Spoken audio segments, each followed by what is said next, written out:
आपकी जो पार्टनर है वो आपसे बेटर कर रही है अपने करियर में, और या वैसे भी हिट शो का हिस्सा था तो लोगों के बहुत सारे कमेंट्स आते थे। कुछ लोगों को दबा के आगे बढ़ते हैं, कुछ लोगों को साथ में लेके आगे बढ़ते हैं। पहली चीज़ तो टेली मसाला को फॉलो करें। Hello guys, welcome to Tele Masala. This is me Ambika Singh और मेरे साथ है योगेंद्र विक्रम सिंह। सबसे पहले तो कॉन्ग्रेचुलेशंस आपको for the new show. Thank you so much Ambika. सबसे पहले तो ये बताइए मुझे, बस इतना सा ख्वाब, आपका कौन सा वो ख्वाब है जो अब वही बाकी है? लोग कहते हैं अक्सर ये ख्वाबों को बताया नहीं जाता, नहीं तो पूरा होने में दिक्कत होती है, तो मैं आपसे बताऊंगा नहीं, बट ख्वाब बहुत बड़े हैं। चांद तारे थोड़े। शो की अगर मैं बात करूँ तो प्रोमो से तो मतलब बहुत सारे ऐसे मैसेजेस भी देखने मिल रहे हैं। शायद जो लोग कहते हैं ना भेदभाव करते हैं, आज भी समाज में कई लोग ऐसे हैं, वो लोगों को भी शायद कुछ ना कुछ सीखने मिल जाए इससे। बट क्या वो चीज़ थी जिसने आपको इस कैरेक्टर के लिए हाँ बोलने पर मजबूर किया? जो आपने अभी बोला ना कि बहुत लोग ऐसा बिलीव करते हैं, भेदभाव करते हैं, वही एक चीज़ है। मुझे लगता है कि जो इंसान उस चीज़ को समझता है ना कि भेदभाव हो रहा है, अगर वही उस करेक्ट किरदार को प्ले करे तो ज़्यादा बखूबी निभा पाएगा, मुझे ऐसा लगता है। क्योंकि उसके अंदर एक शिद्दत है कि मैं इस जो विचारधारा है उसको रिप्रेजेंट करूं, और क्योंकि मुझे इसकी समझ है कि इसके रिpercussion क्या होते हैं, तो मैं ज़्यादा बेहतर तरीके से उसको कह पाऊंगा उस बात को।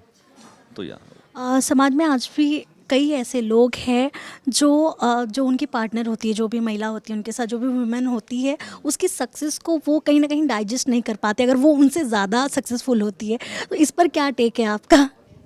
हाँ, तो उनको कुछ डाइजेस्ट करने की गोली लेनी चाहिए, क्योंकि ये कोई अच्छी चीज़ नहीं है कि आप डाइजेस्ट ना कर पाएँ। कि अगर आपकी जो पार्टनर है वो आपसे बेटर कर रही है अपने करियर में, और या वैसे भी, क्योंकि अ, वो एक ह्यूमन बीइंग है, और उनके अपना एक अस्तित्व है, उनकी अपनी एक पहचान है, और उसमें आप उनको आड़े हाथों ना लें तो बेहतर होगा। क्योंकि हम सबको ऊपर वाले ने बनाया है, और हम सबका अपना अपना एक लाइफ स्टाइल है, लाइफ जीने का तरीका है। हम कोई नहीं होते उन्हें डिक्टेट करने वाले।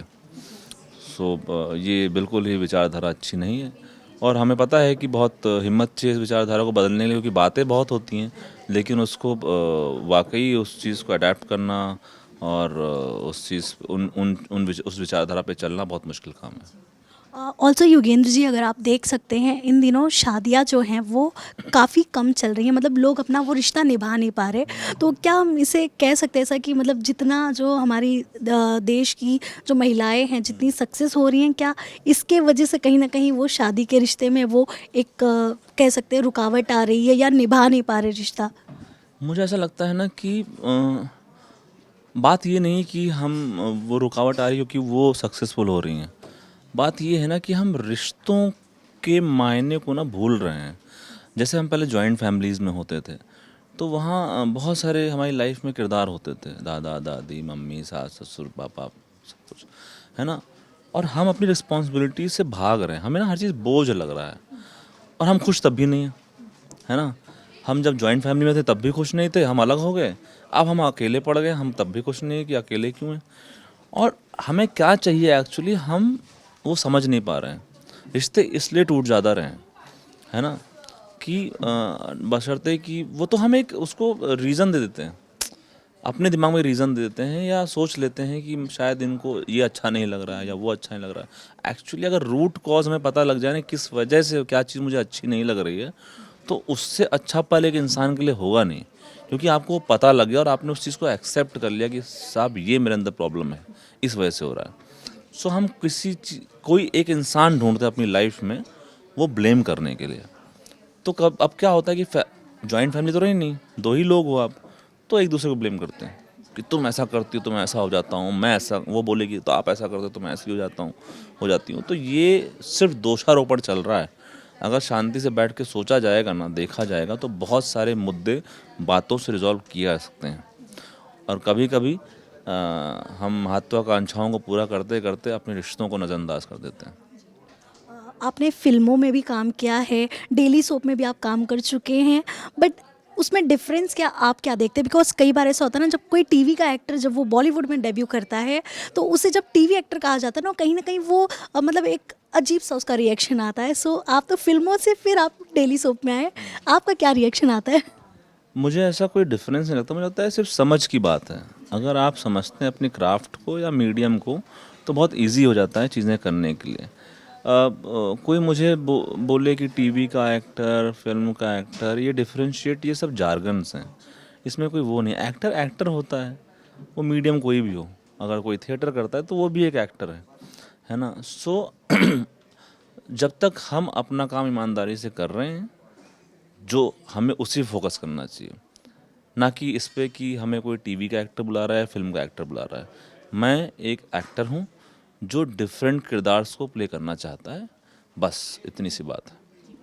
इससे पहले भी आप एक हिट शो में काम कर चुके हैं, भले आप कितने ही मैंने किए बट वो हिट शो था। सो अब जब आपको ये शो मिला है तो प्रेशर कितना आपके ऊपर बढ़ गया है एंड रिस्पॉन्सिबिलिटी कितनी ज़्यादा नज़र आ रही है? प्रेशर तो बढ़ता ही है, क्योंकि लोगों की मुझसे उम्मीदें हैं। जब मैं हिट शो का हिस्सा था तो लोगों के बहुत सारे कमेंट्स आते थे कि ये शो में आप क्यों नहीं हैं, इस कहानी को आप क्यों नहीं कह रहे हैं। सो अब जब मुझे मौका मिला है तो मैं चाहता हूँ कि वही लोग जो मुझे ये सजेशन दे रहे थे या जो भी मेरे लिए इतना प्यार दिखा रहे थे, प्लीज़ शो को देखिए और वो प्यार दिए, ताकि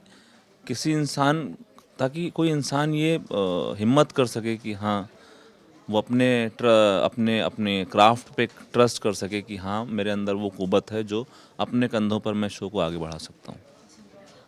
टीवी या फिल्म ज़्यादा डिफ़िकल्ट क्या है? किसके लिए काम करना ज़्यादा हम कह सकते हैं थक जाता है इंसान, बहुत सारी चीज़ें होती है, बहुत सारी ट्रेजेडी हो जाती है कई सारी, बट आपके हिसाब से क्या लगता है, बिकॉज आपने दोनों ही चीज़ें एक्सपीरियंस की हैं? मुझे लगता है दोनों के अलग अलग डिफ़िकल्टीज़ हैं और दोनों के अलग अलग पर्क्स हैं। सो मुझे ऐसा लगता है कि टीवी थोड़ा सा, मुझे लगता है अगर आप फिज़िकल उसमें बात करें तो थोड़ा सा कंज्यूमिंग ज़्यादा है, क्योंकि रेगुलर एपिसोड्स आपको सबमिट करने होते हैं और शिफ्ट बड़ी लंबी होती है, और वो उसका रीज़न है कि आपको रेगुलर वो एपिसोड सबमिट करने होते हैं। अदरवाइज़ ऐसा कुछ मेजर डिफरेंस नहीं है दोनों भी उसमें, और दोनों का अलग अलग मज़ा है अपना। राशि जी के साथ आप स्क्रीन शेयर कर रहे हैं एज अ लीड, सो कैसा रहा आपका एक्सपीरियंस अब तक का जितना शूट किया आपने, और ऑल्सो क्या उनसे मिलने से पहले आपको पता था वो पहले किन शोज़ में काम कर चुकी हैं, कितने हिट शोज़ दे चुकी हैं? मुझे पता था कि वो बहुत सारे, राशि को मैं पहले से जानता हूँ, मतलब पर्सनली जानता हूँ, बट मैं जानता हूँ कि बहुत अच्छी अदाकारा हैं। और जब मुझे पता लगा कि वो हैं इसमें तो मैंने कहा चलो भाई, मेरा काम थोड़ा आसान हो गया। अभी हम दोनों मिलके कहानियों कहेंगे और बात लोगों तक पहुँचेगी, क्योंकि उन्हें भी लोग बहुत प्यार करते हैं और हमने भी थोड़ा बहुत प्यार कमाया लोगों का। तो और जब उनसे बात हुई ऑफ द स्क्रीन तो मुझे लगा कि वो क्योंकि मुझे ऐसा लगता है, मेरी फ़िलॉसफी है कि अगर आप ह्यूमन बीइंग अच्छे हो ना तो आप एक्टर अच्छे हो जाते हो, क्योंकि लाइफ देखने का नज़रिया आपका क्लियर होता है। आप दोनों का पहला इंटरेक्शन कैसा था? अरे बहुत अजीब था। मैं मॉक शूट के लिए आया था और मैं अपने में इतना बिजी था ना, क्योंकि मैं इतना सीन को लोड लेता हूँ ना करने के लिए कि ऐसा करूँगा वैसा करूँगा। मैं आया, शायद मैं गुजर गया वो, और उन्होंने शायद हेलो कुछ ऐसा किया होगा, मैंने शायद ऐसे ही हल्का सा हाँ हेलो हेलो ना, मैं देखा भी नहीं राष्ट्रीय जी हैं, तब मुझे पता नहीं था राष्ट्रीय जी हैं मॉक शूट में। फिर जब हम बात शूट में बोला, अरे मैं तो हेलो कितना हेलो का रिस्पॉन्ड भी अच्छा नहीं किया, मैं क्या बात कर रही हूँ, आई एम सो सॉरी यार। मैं तो ऐसा हो गया था। उसके बाद अभी जो मैं रिस्पॉन्ड कर रहा हूँ ना, वो बोलती नहीं नहीं बस छोड़ दे पीछा मेरा। बाय द वे अगर मैं बात करूँ, शो में आपका क्या एक अलग रंग देखने हमें मिलेगा? क्या आपके कैरेक्टर की वो स्पेशलिटी होगी जो आपके फैंस को और ऑडियंस को पसंद आएगी? मुझे ऐसा लगता है कि शिखर त्रिवेदी जो मैं किरदार कर रहा हूँ ना, वो उसकी जो आत्मा है ना, वो लोगों को साफ नज़र आएगी, क्योंकि मैं बहुत ही रियलिस्टिक अप्रोच है इस किरदार को लेके मेरी, और जो राइटिंग है इसकी ना, वो बहुत ही अमेजिंग है। तो उसकी वजह से दोनों का जो मिलन है ना, जो इस तरह से मैं अप्रोच करता हूँ कैरेक्टर को लेके, वो देखने में लोगों को मज़ा आने वाला है और वो कन्विंस होंगे कि ऐसा किरदार हो सकता है। ऑल्सो कई बार ऐसा होता है जब हम बहुत सारे प्रोजेक्ट्स में काम किए होते हैं ना, अलग अलग एक्सपीरियंस होता है। क्या आपका कभी ऐसा कोई एक्सपीरियंस रहा है जहाँ पे कई बार होता है ना एक्टर डिसरिस्पेक्टफुल हो जाता है कहीं ना कहीं प्रोडक्शन वालों की तरफ से, या बहुत सारी चीज़ें होती है, तो आपने कभी अब तक ऐसा कुछ फेस किया है? हाँ किया है, बट मैं उसको एक्नॉलेज नहीं करता हूँ उन सब चीज़ों को, क्योंकि वो उनकी अपना नज़रिया है चीज़ों को देखने का, है ना। वो आपके अपीयरेंस से, आपकी चीज़ों से आपको जज करते हैं, और जब तक आप किसी से बात नहीं करते ना, जैसे मैं किसी इंसान को जानना होता है उससे बात करता हूँ तो समझ में आता है कि इंसान क्या है। हम आज जिस सोसाइटी में रहे ना, हम पहले ही उसके पहनावे से, उसके लुक से उसको जज कर लेते हैं और फिर उसी तरह से सोचते हैं कि ऐसे रिएक्ट करता होगा। तो उसमें उनकी कोई गलती नहीं है। तो मैं उन सब चीज़ों को बहुत नज़रअंदाज करता हूँ और अपना जीवन में अपने हिसाब से जीता हूँ। बट वो जो इंसिडेंट होता है डिसरिस्पेक्टफुल वाला, वो कितने दिनों तक दिमाग में रहता है? वो दिमाग में रहता है और रहना भी चाहिए। मतलब रहना इसलिए चाहिए ताकि आप उससे मोटिवेट हो सकें, ना कि आप नेगेटिव सोचें उसके बारे में। तो ऐसे बहुत सारे इंसिडेंट होते हैं क्योंकि इतना कॉम्पिटिटिव वर्ल्ड है, सबको आगे बढ़ना है। कुछ लोगों को दबा के आगे बढ़ते हैं, कुछ लोगों को साथ में लेके आगे बढ़ते हैं। तो मैं साथ में लेके आगे बढ़ने वालों में से हूँ, किसी को दबा के नहीं। या लास्टली आपके चाहने वालों से, आपके फैन से क्या सिफारिश करना चाहेंगे, क्या रिक्वेस्ट करना है?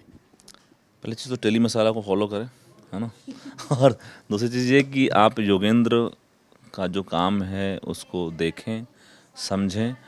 और हमारा जो शो आ रहा है बस इतना सा ख्वाब, उसको प्यार दें। शाम को 7 बजे आ रहा है जी टीवी पर, है ना। और एक सच्ची कहानी को अप्रिशिएट करने में क्या बुराई है। पहले उसको देखें, समझें, फिर उसको जो भी जज करना हो जज करें।